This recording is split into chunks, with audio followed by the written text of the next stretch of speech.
পশ্চিমবঙ্গের সরকার পরিবর্তনের পর যাতে কোনো রকম অপ্রীতিকর ঘটনা না ঘটে তার জন্য মন্তেশ্বর ব্লকের সমস্ত গ্রামের মসজিদের ইমামদের নিয়ে একটি আলোচনা সভা অনুষ্ঠিত হলো মন্তেশ্বর থানার কক্ষে।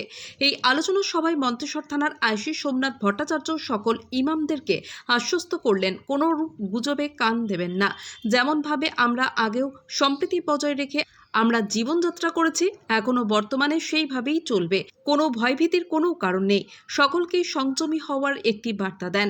আলোচনা সভার শেষে ইমাম সাহেবেরা কি বললেন শুনুন।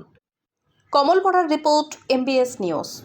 থানায় আমাদেরকে স্যার ডেকেছিলেন বড়বাবু, এই জন্যই ডেকেছিলেন যে যাতে করে আমাদের আগে পূর্বে সম্প্রীতি যেরকমভাবে বজায় ছিল, হিন্দু মুসলমান আমরা যেরকমভাবে এক জায়গায় বসবাস করতাম শান্তির সাথে, পুনরায় যেন এখন আমরা সেই শান্তি বজায় রাখতে পারি এবং ভাইয়ে ভাইয়ে মিলেমিশে থাকতে পারি, সম্প্রীতি বজায় যাতে থাকে সেই বিষয়ে তিনি আশ্বস্ত করলেন।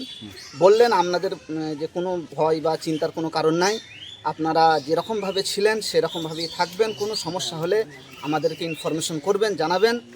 তো আমরা এখানে আসার পরে স্যার যেটা বললেন তাতে আমরা আলহামদুলিল্লাহ অনেক খুশি, আনন্দিত। এবং বকরিদ সম্পর্কেও তিনি বললেন যে সামনে বকরিদ আসছে, সেই সম্পর্কেও কিছু বললেন যে বকরিদ যেরকমভাবে হতো সেরকমভাবেই সকলেই আমরা সম্প্রীতি বজায় রেখে আমরা সেগুলো পালন করব। মন্ত্র শৃঙ্খলা দেখুন, এটা কতটা আশ্বস্ত করলেন? এ বিষয়ে তিনি আশ্বস্ত করলেন, আমাদেরকে বললেন যে আপনাদের মধ্যে কোনো ভয় ডর কিছুই থাকবে না, কিছুই নাই। আপনারা যেরকমভাবে আগে শান্তির সাথে বসবাস করতেন সেরকমভাবেই আপনারা থাকবেন, কোনো সমস্যা হলে আমাদেরকে ইনফরমেশন করবেন। কতজন এসেছিলেন? আমরা মন্তেশ্বর ব্লকের প্রায় সবই আমরা হাজির হয়েছিলাম, এসেছিলাম। এবার এখানে আপনাদের কি মতামত কি করলেন?